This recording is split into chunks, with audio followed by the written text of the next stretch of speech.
கோழி வளர்க்கும் நண்பர்கள் அனைவருக்கும் வணக்கம். இது வந்து குறைசா நோய். அந்த கண்ணில் உள்ள மஞ்சள் உள்ள பிதுக்கி எடுத்தாச்சு. நல்லா க்ளீன் பண்ணி நம்ம ஒரு 3 நாளில் இந்த கோழியை வந்து நல்ல கண்டிஷனுக்கு கொண்டு வந்தாச்சு. இந்த வீடியோவை பாருங்கள், ஆதாரத்தோடயே இருக்கும்.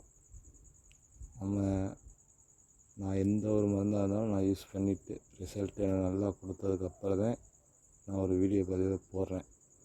இதை பார்த்து ஒரு 4 நண்பர்கள் தெரிஞ்சுக்கிட்டால் ரொம்ப சௌகரியமாக இருக்கும். நம்ம இந்த குறைசா நோயால் நம்ம கோழி குஞ்சுகளை வந்து கிட்டத்தட்ட 60 குஞ்சுகளுக்கு மேலே இறந்துருக்கோம். அப்போ நம்ம ஒன்றா கிட்டத்தட்ட 1.5 வருஷத்துக்கு அப்புறம் நம்ம கற்றுக்கிட்டது சில விஷயங்களை வந்து ஷேர் பண்ணிக்க விரும்புகிறேன்.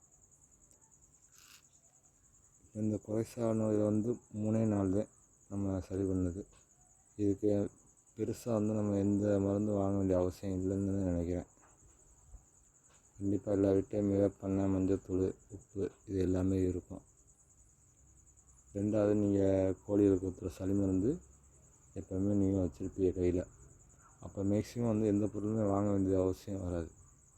கையில் இருக்கிற பொருளை வீட்டில் வச்சு நம்ம உடனடியாக நம்ம குறைசா நோயில் வந்து கோழிகளை வந்து காப்பாற்ற முடியும். ஆரம்பத்துலேயே உங்களுக்கு சளி இருந்தால் சளி மருந்தை மட்டும் ஊற்றி நம்ம கோழியை க்யூர் பண்ணி கொண்டு வந்துடலாம். அதை கவனிக்காத பட்சத்தில் வந்து கோழிகளுக்கு வந்து குறைசாவாக மாறுது. அப்போ நம்ம இதை வந்து சரி பண்ண வந்து மஞ்சத்தூள், வேப்பெண்ணெய் இதில் வச்சு தான் நம்ம வந்து சரி பண்ணியிருக்கிறோம். சளி மருந்து வந்து ஒரு 5 ml நான் கொடுத்துருக்கிறேன் கோழிகளுக்கு. அதே மட்டும் 5 ml காலையிலையும் சாயங்காலமும் 2 வேளையும் வந்து நம்ம 5 ml மருந்து கொடுத்தோம் கோழிகளுக்கு.